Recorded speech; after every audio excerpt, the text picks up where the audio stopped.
It's very possible.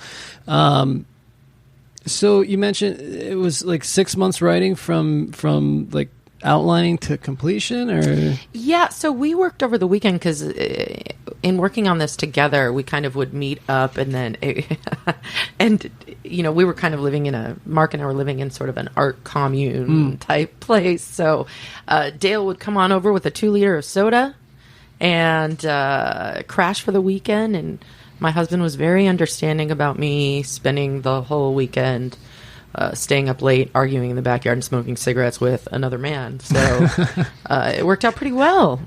But yeah, there was a lot of like arguing and pacing and then writing and then reading and then arguing and then pacing and then writing and then reading.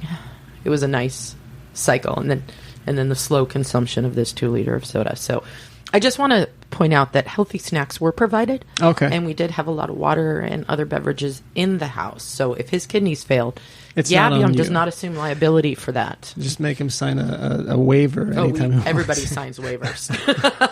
Water and nutritions are not part of my personal creative process. He was I ate a vegetable. Again, Simpsons. It's purple. Purple's a fruit. But yeah, I don't know. It's still just. I mean, the fact that you guys were able to work together and come to, finish a project. I have trouble, just cohabitating with a person, let alone working with them on a creative vision. So I finish what I fucking start, Jared. There's no stopping. Once it's started, once you've signed on, you are finishing it with me. We are finishing it. And really, honestly, that was a crucial element. I think, Carly's stick-to-itiveness, we wouldn't have gotten here without that. Getting through the writing, because fundamentally, Carly and I have very, very different approaches to process. And I think one of the, if it hadn't been for the fact that because we've known each other for so many years, because we have seen each other's creative output, and we have both seen that the other one is fully capable of producing something spectacular. That allowed us to, when we absolutely did, when we inevitably hit those moments where her process and my process came to loggerheads, we were always able to have faith and trust that if we could just get over this question of process, this particular moment in the cycle, at the end we would end up with something that we could be proud of, and definitely did. So, and I think a big part of it, we did 6 months of writing, and then I pretty much turned over the script and stepped back. Oh, really? Once we had the cast in place, I had my director in place, I had my audio team in place, and I trusted all of them to do what needed to be done to make this thing what we wanted it to be. And so, honestly, for a lot of the, the editing down, the soundscaping, I was not even in that room. That was Dale, Devin, Mark, That's got to be tough to let go, though. Is it? I get that. I do. I'm such a writer, though. Like, for me, I'm so invested in the writing process, and I feel so strongly about the team that I put together that I think you got to feel strongly going into a project about the people that you're working with, that you can step back and let them run with what they want to do creatively. And yeah, that was important. Well, this is a very different project for a lot of reasons. From a writing standpoint, it's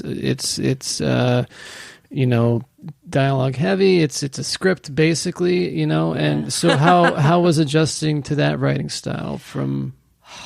Well, that was a big part of the impetus for bringing Dale on. Was I've written a lot. I get wordy, and it's like prosaic. It's just not. I had not had a lot of like script, and you have to have like timing. Yeah. And there's all these things that need to be in place. So he was a great partner to bring on for that because, he's done performances, he's done dramatic plays, and then he has comedic timing because he's done stand-up. So understanding that kind of pacing was really crucial from moving from the things I usually write to moving to just a straight script where you don't even get to convey physicality of, Right. you know, it's just what you hear.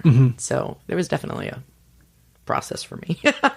But it was good to have Dale along for that. And then we spent so much time watching old movies and things like that that I think we just have a snappy way of talking. Definitely. And, you know, there would be areas where really we, you know, because no one writer can do it all. Right.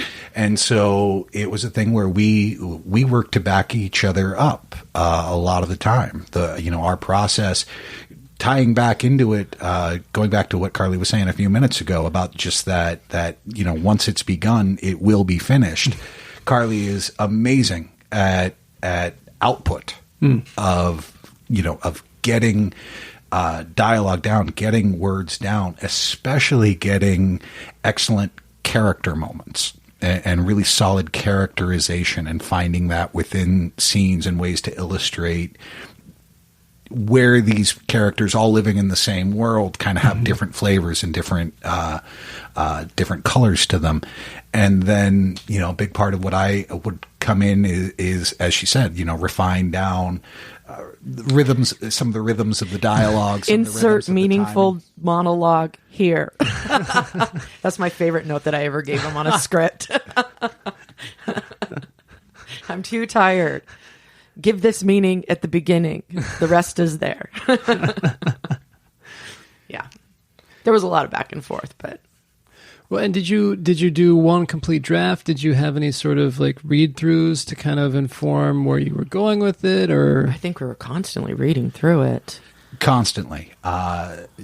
Just making sure, especially a big part of it is we wanted to make sure that we had at least something approaching consistency of experience to hear it. So we didn't want to have our first episode be an hour and a half in length and give you all the characters and all the exposition, and then have episode number 2 be 25 minutes, sure, all action, right? So it's, as we were going through, a constant kind of touchstone, having to read it out loud, having to hear it, because if you're just, you know, staring at the words on the page and processing, very, very difficult to get a sense of what does this feel like? Right. I'm getting anxiety just listening to this, the process described again.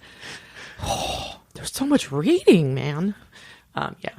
By the end of it, Mark could recite most of it. And I'm sure all of you can now, too, because you not only had to do that, but clip dialogue. So, yeah, I'll be hearing dialogue from this show in my dreams for the rest of my natural life. There's no question about that.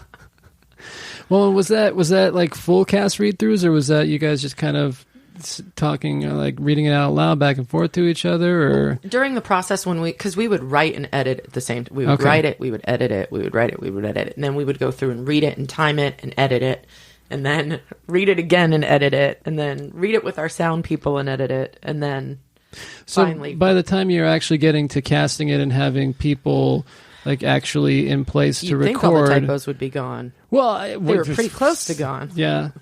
But you guys kind of knew like your episode lengths. You had your kind of serial sort of pattern down and knew what it was going to look like. We had a rough idea. It's still with the soundscaping. I think there was a lot that we couldn't account for initially. So there is some variance in episode length, especially because they're really long episodes.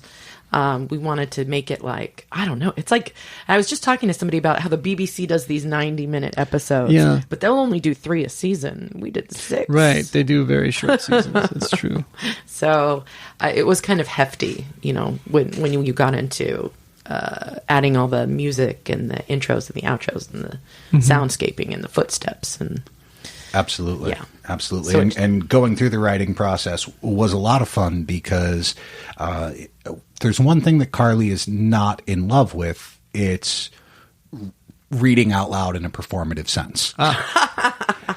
And so because, as she, you know, obviously she said, I had a character that was mine, and that character actually is in the bulk of the show.